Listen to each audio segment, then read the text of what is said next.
Assalamualaikum warahmatullahi wabarakatuh. Selamat pagi, salam sejahtera bagi kita semua. Kali ini kita akan melanjutkan pembelajaran kita hari ini tentang katup. Minggu yang lalu kita telah mempelajari konstruksi dari jenis mesin yang ada di kendaraan. Jenis mesin OHP, OHC, DOHC. Dan kali ini kita akan membahas atau mempelajari tentang katup, kerenggangan katup atau celah katup pada sepeda motor. Seperti kita ketahui, fungsi dari katup adalah untuk membuka dan menutup. Membuka artinya memasukkan bahan bakar dan menutup bahan bakar yang masuk ke dalam silinder. Nah, pada kendaraan terdapat dua buah katup, yaitu katup masuk dan katup buang. Ini dia. Katup hanya terdapat pada motor 4 langkah, sedangkan pada motor 2 langkah umumnya tidak menggunakan katup. Katup pada motor 4 langkah terpasang di kepala silinder dan tugasnya untuk membuka dan menutup ruang bakar. Setiap katup dilengkapi dengan dua jenis katup, yaitu katup isap dan katup buang. Pembukaan dan penutupan kedua katup ini diatur oleh sebuah poros yang disebut dengan poros cam atau camshaft, atau dengan kata lain disebut dengan noken as. Berikutnya, ini adalah diagram pembukaan katup yang sudah ada, artinya ini adalah standar dari pembukaan katup masuk dan katup buang, di mana kita lihat di sini adalah inlet open, artinya katup masuk terbuang pada 25 derajat. Ini adalah diagram, ada TDC artinya treat dead center atau titik mati atas, kemudian di bawah ada BDC adalah titik mati bawah. Jadi ketika piston berada di atas, nah, posisi katup membuka 25 derajat sebelum piston mencapai titik mati atas, atau pergerakan dari poros engkol 25 derajat sebelum mencapai titik mati atas. Nah, kemudian dia berputar dan menutup setelah melewati titik mati bawah atau posisi piston berada di bawah. Dia menutup sekitar 65 derajat setelah piston melewati titik mati bawah. Dan ini adalah posisi menutup. Jadi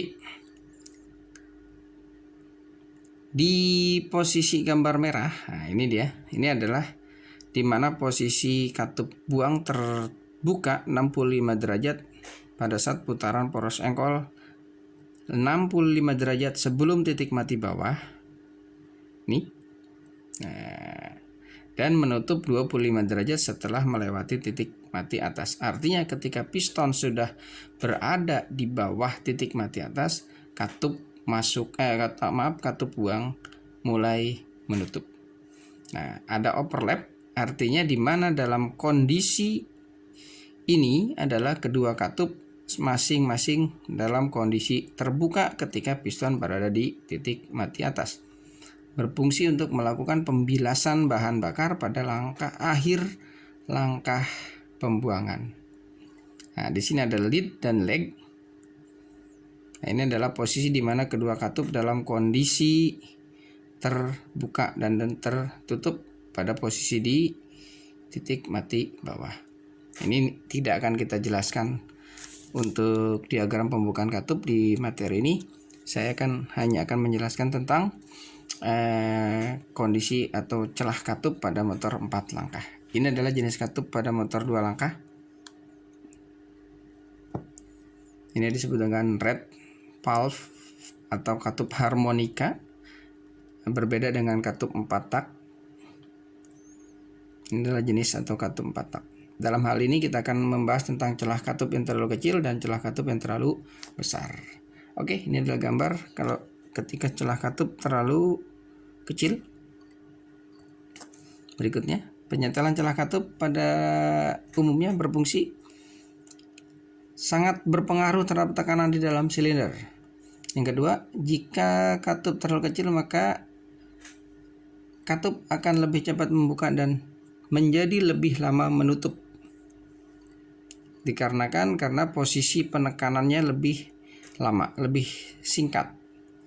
Sehingga bensin lebih boros akibat dari keterlambatan katup menutup pada tekanan kompresi menjadi bocor. Ini akan mempengaruhi dari kinerja kendaraan karena ketika terjadi kebocoran sekecil apapun di dalam silinder mengakibatkan kendaraan akan menjadi drop tenaganya atau menyebabkan tenaga mesin berkurang.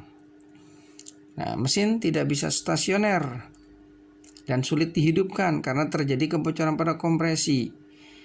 Nah, selain itu, akibat celah katup yang terlalu sempit juga dapat terjadi ledakan pada karburator. Ini diakibatkan ketika katup masuk dalam posisi tertekan oleh pelatuk. Akibat dari kebocoran maka bahan bakar akan kembali lagi ke dalam karburator ketika piston sedang mengalami langkah kompresi. Ini adalah akibat dari katup yang sangat rapat. Mungkin ini yang akan terjadi ya, gejala-gejala yang akan terjadi seperti ini. Berikutnya kita akan lanjutkan kembali. Akibat celah katup yang terlalu besar. Nah, ini tadi kebalikan dari yang tadi. Ini adalah celah katup yang besar. Ini kita lihat besar sekali. Dampaknya adalah katup akan mengalami keterlambatan dalam membuka dan lebih cepat menutup. Kalau yang tadi adalah mengalami keterlambatan dalam menutup dan lebih cepat membuka. Kebalikannya, bila celah katup besar, maka katup akan terlambat membuka dan cepat menutup.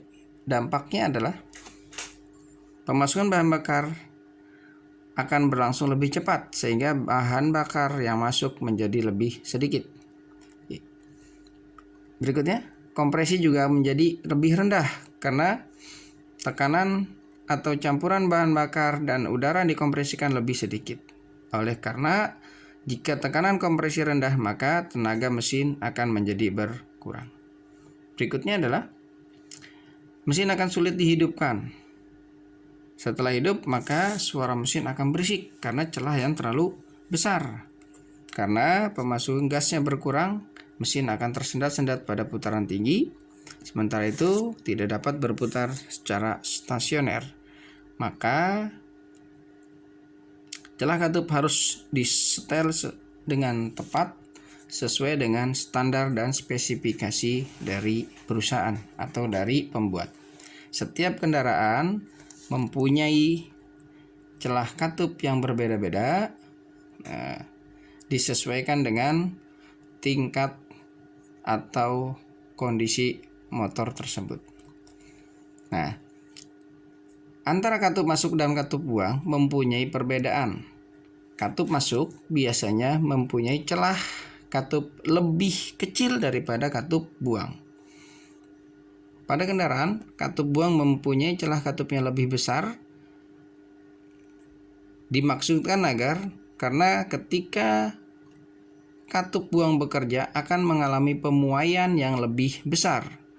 Karena katup masuk sebagai masuknya bahan bakar lebih dingin dibanding dengan katup buang yang melewatinya adalah sisa gas buang. Makanya orang bilang atau bahasa bengkel, katup masuk disebut dengan katup oli, katup buang disebut dengan katup api. Demikianlah penjelasan yang singkat ini. Mudah-mudahan anak-anakku paham dan mengerti.